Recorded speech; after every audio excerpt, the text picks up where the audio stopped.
Police, जिस पर हम अपनी परेशानियों के लिए आंख बंद करके भरोसा करते हैं, जिसके बारे में हम सोचते हैं कि अगर कुछ भी गलत होगा तो पुलिस संभाल लेगी।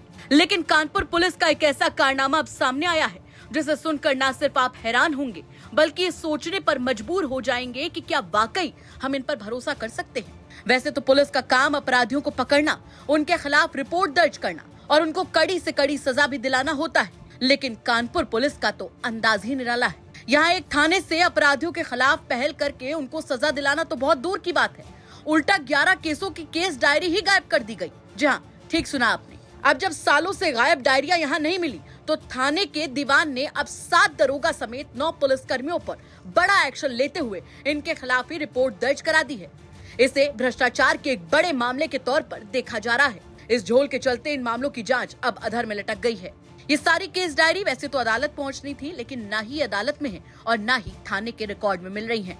यानी रास्ते से इन्हें कहीं गायब कर दिया गया है। ये सभी मामले 2008 से 2021 के बीच के हैं और ये सभी केस डायरियां कल्याणपुर थाने की हैं, जिनके गायब होने के बाद कल्याणपुर थाने के हेड दीवान प्रताप भान सिंह ने अब रिपोर्ट दर्ज कराई है। 7 दरोगा समेत 9 पुलिसकर्मियों के खिलाफ मुकदमा दर्ज किया गया है। आपको ये भी बता दें कि पुराने मामलों की गायब हुई केस डायरी में सबसे पुराना मामला 16 साल का है।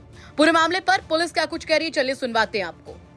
ये विभिन्न वर्षों की जो विवेचना की जा रही थी, उसमें कुछ केस डायरियां अभी तक नहीं मिली है जो 11 मुकदमों से संबंधित है।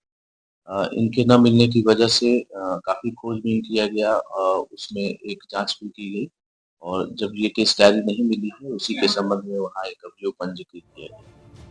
ये घटना अपने आप में कई बड़े और गंभीर सवाल खड़े करती है। सबसे बड़ा सवाल तो यहाँ पर यह खड़ा होता है कि जिन पर हमें सबसे ज्यादा भरोसा करना चाहिए, अगर उन्हीं की तरफ से भ्रष्टाचार का ऐसा मामला सामने आएगा तो आम जनता कहाँ जाए। और उससे बड़ा सवाल यहाँ ये खड़ा होता है कि आखिर केस डायरियां गई कहाँ। इन तमाम सवालों के साथ आपको छोड़कर जा रहे हैं। साथ ही आपसे ये भी कहना चाहेंगे कि अगर आपके आसपास के इलाके में कोई ऐसी बड़ी घटना होती है जो कि क्राइम की एक बड़ी खबर बन सकती, तो हमें कमेंट करके जरूर बताइएगा।